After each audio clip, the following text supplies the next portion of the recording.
Hello বন্ধুরা, আপনারা সবাই কেমন আছেন? আশা করি ভালো আছেন। আজকের ভিডিওটি হচ্ছে ডিম ভুনা করব, সেই ভিডিওটাই দেখবেন।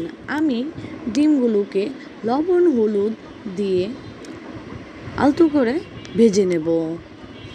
ভাজা হয়ে আসলে পেঁয়াজ, হলুদ, স্বাদমতো লবণ ও মরিচ ও জিরা বাটা দিয়ে আমি মশলাটাকে ভালোভাবে কষিয়ে নেব।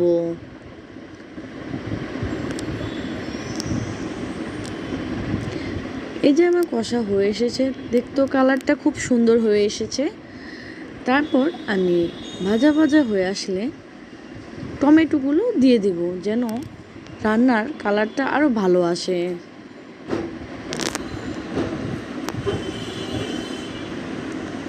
আমার সেদ্ধ হয়ে গেছে। এখন আমি ভেজে রাখা ডিমগুলো দিয়ে দিব।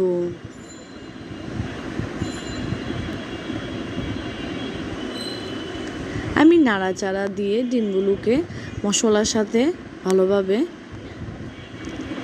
সেদ্ধ করে নেব। হয়ে গেল ডিম ভুনা। Thank you.